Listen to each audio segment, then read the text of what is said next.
왜 중동은 지금까지도 끊임없는 분쟁의 중심이 되고 있을까요? 우리는 이 질문에서 시작해야 합니다.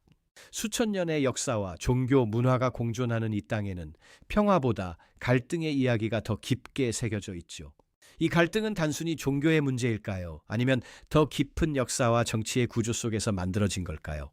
이 질문은 오늘날 국제 정치를 이해하는 데 가장 중요합니다.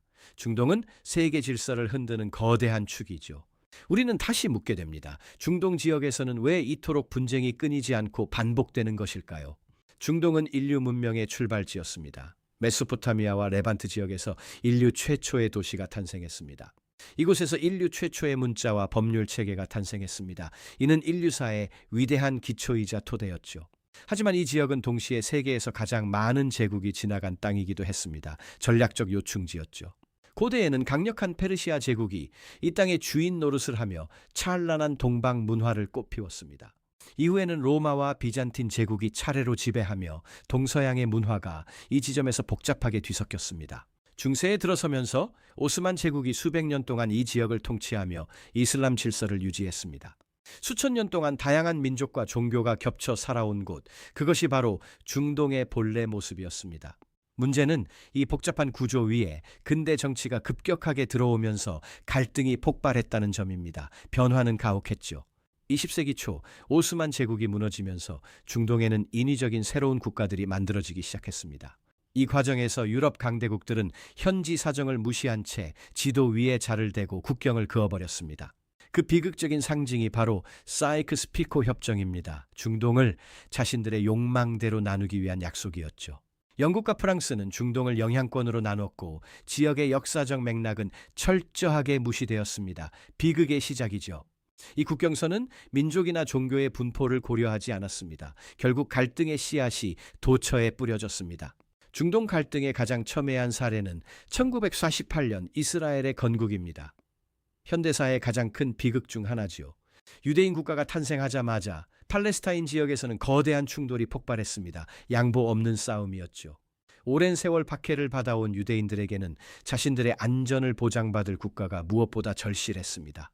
하지만 그곳에는 이미 수백 년간 삶의 터전을 일궈온 팔레스타인 아랍인들이 살고 있었습니다. 그들의 땅이죠. 두 집단 모두 이 땅이 자신들의 역사적 고향이라고 주장합니다. 결코 좁혀질 수 없는 신념의 충돌입니다. 단순한 영토 분쟁을 넘어 이제는 서로의 정체성과 생존을 건사활적인 문제로 확대되어 버렸습니다. 이후 수차례의 전쟁과 유혈 충돌이 이어졌고 수십 년이 지난 지금까지도 긴장은 팽팽하게 흐릅니다. 가자 지구와 서한 지구를 둘러싼 갈등은 매일같이 비극적인 소식을 전하며 전 세계의 마음을 아프게 합니다. 이곳의 갈등은 정치, 종교, 역사, 민족 문제가 복잡하게 얽혀 있는 난해한 고차 방정식과도 같습니다. 또 다른 결정적인 요인은 중동이 세계 에너지의 중심지라는 사실입니다. 경제적 욕망이 갈등을 키웠죠. 20세기 이후 석유는 세계 경제를 움직이는 피가 되었습니다. 중동의 전략적 가치는 측정 불가능해졌죠. 전 세계 석유 매장량의 상당 부분이 이 지역에 집중되어 있습니다. 강대국들이 이곳을 주목하는 이유입니다. 에너지 안보를 위해 외부 강대국들은 중동의 정치에 깊숙이 개입했습니다. 갈등은 더 복잡해졌죠. 냉전 시기 중동은 미국과 소련의 영향력 경쟁이 벌어지는 주요 전쟁터가 되었습니다. 대리전의 연속이었죠. 냉전이 끝난 후에도 국제 정치의 경쟁은 멈추지 않았습니다. 오히려 새로운 형태로 중동을 흔들고 있죠. 중동 분쟁은 이제 단순한 지역 문제를 넘어 세계 정치와 경제가 얽힌 복합적인 세계사적 사안이 되었습니다. 중동 갈등의 핵심을 한 문장으로 요약하면 이렇습니다. 서로 다른 이해관계가 중첩된 비극적 구조입니다. 역사, 종교, 민족, 정치적 이해관계가 한 지점에 동시에 겹쳐 있습니다. 이것이 중동의 숙명적인 비극이죠. 이 구조 속에서는 어느 한쪽에 일방적인 승리만으로 문제를 해결할 수 없습니다. 실타래는 너무 엉켰습니다. 많은 학자들은 말합니다. 중동 분쟁은 단순한 전쟁이 아니라 복잡한 역사적 구조의 필연적 산물이라고 말이죠. 우리가 중동을 바라보는 시각을 바꿔야 할 때입니다. 세 가지 중요한 변화가 필요합니다. 인식이 먼저죠. 첫째, 분쟁을 단순한 폭력 사건이 아닌 역사와 정치가 얽힌 구조적 문제로 보려는 태도가 필요합니다. 둘째, 서로 다른 집단이 왜 그토록 상반된 시각을 갖게 되었는지 그 역사적 이유를 깊이 있게 추적해야 합니다. 셋째, 선악의 이분법을 넘어 복잡한 역사적 맥락 속에서 실체를 파악하려는 시도가 반드시 필요합니다. 역사는 우리에게 경고합니다. 갈등은 절대 하루아침에 시작되지 않았다는 사실을 우리는 기억해야 합니다. 역사가 층층이 쌓일 때 비극적인 분쟁도 함께 자라납니다. 그것이 우리가 감당해야 할 역사의 무게입니다. 오늘의 이야기가 중동을 바라보는 여러분의 시야를 조금 더 넓히는 소중한 계기가 되었기를 소망합니다. 우리 채널은 역사와 철학을 통해 인간 사회를 깊이 있게 이해하는 인문학적 담론을 끊임없이 지향합니다. 인문학은 세상을 더 넓게 보는 지혜의 창입니다. 우리는 그 창을 통해 역사적 진실에 다가갑니다. 종문 고 박사의 인문학이 여러분께 도움이 되었다면 구독과 좋아요로 이 여정에 함께해 주시길 바랍니다.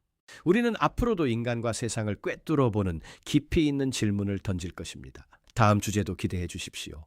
시청해 주셔서 감사합니다. 여러분의 삶에 늘 깊은 통찰과 평온이 깃들기를 진심으로 기원하겠습니다.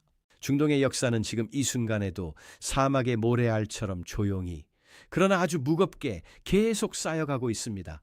그 역사가 갈등의 불꽃이 아닌 화합과 평화의 별빛으로 다시 태어나기를 우리는 인문학적으로 소망해 봅니다. 과거의 상처를 지우고 새로운 평화의 길을 내는 것, 그것이 오늘을 사는 우리 모두의 시대적 소명일 것입니다. 가장 척박한 사막에서도 꽃은 피어납니다. 갈등의 틈바구니에서도 공존의 씨앗은 분명 자라날 수 있습니다. 새로운 시대의 서막이 열리기를, 중동의 어둠이 걷히고 평화의 빛이 가득하기를 간절히 빌어봅니다. 우리의 탐구는 멈추지 않습니다. 역사의 진실을 찾아가는 이 숭고한 여정에 박사님도 늘 함께해 주십시오. 기록된 역사는 박제된 과거가 아닙니다. 오늘을 사는 우리에게 가장 밝은 길잡이가 되어주는 등불입니다. 갈등을 넘어 미소 짓는 내일을 꿈꿉니다. 모든 이들에게 평화의 안식이 깃들기를 진심으로 바랍니다. 분쟁의 불꽃이 아닌 축제의 빛이 하늘을 수놓는 그날까지 우리는 인문학적 성찰을 결코 멈추지 않겠습니다. 함께해 주셔서 감사합니다. 다음 시간에도 더 깊이 있는 지혜와 통찰로 박사님을 찾아뵙겠습니다. 감사합니다.